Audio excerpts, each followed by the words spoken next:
গুরু পূর্ণিমা কি জানেন? প্রত্যেক বছর বিশেষ তিথিতে পালন করা হয় গুরু পূর্ণিমা। আর এই গুরু পূর্ণিমার মধ্যে দিয়ে আমাদের হিন্দু ধর্ম সংস্কৃতির একটি অংশ সম্পর্কেও জানতে পারা যায়। যেটা জানা যায় যে গুরু পূর্ণিমা হলো একটি বৈদিক প্রথা, যার মধ্যে দিয়ে শিষ্য তার গুরুকে শ্রদ্ধা জ্ঞাপন করে থাকেন।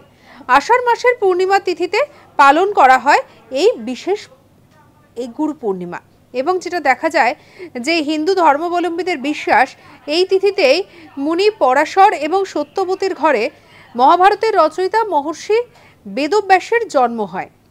তাই এই দিনে মহর্ষি বেদব্যাসের জন্ম জয়ন্তীও পালন করা হয়।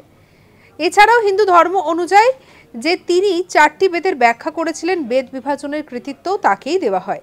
এছাড়াও 18টি পুরাণ ছাড়াও তিনি রচনা করেছিলেন মহাভারত এবং গীতা। আর এই কারণেই গুরু পূর্ণিমাকে ব্যাস পূর্ণিমাও বলা হয়ে থাকে। আবার অন্যদিকে বৌদ্ধ ধর্মমতে দেখা যায় যে বোধিজ্ঞান লাভের পরে আষাঢ় মাসের পূর্ণিমায় সারনাথে প্রথম শিষ্যদের উপদেশ দেন গৌতম বুদ্ধ।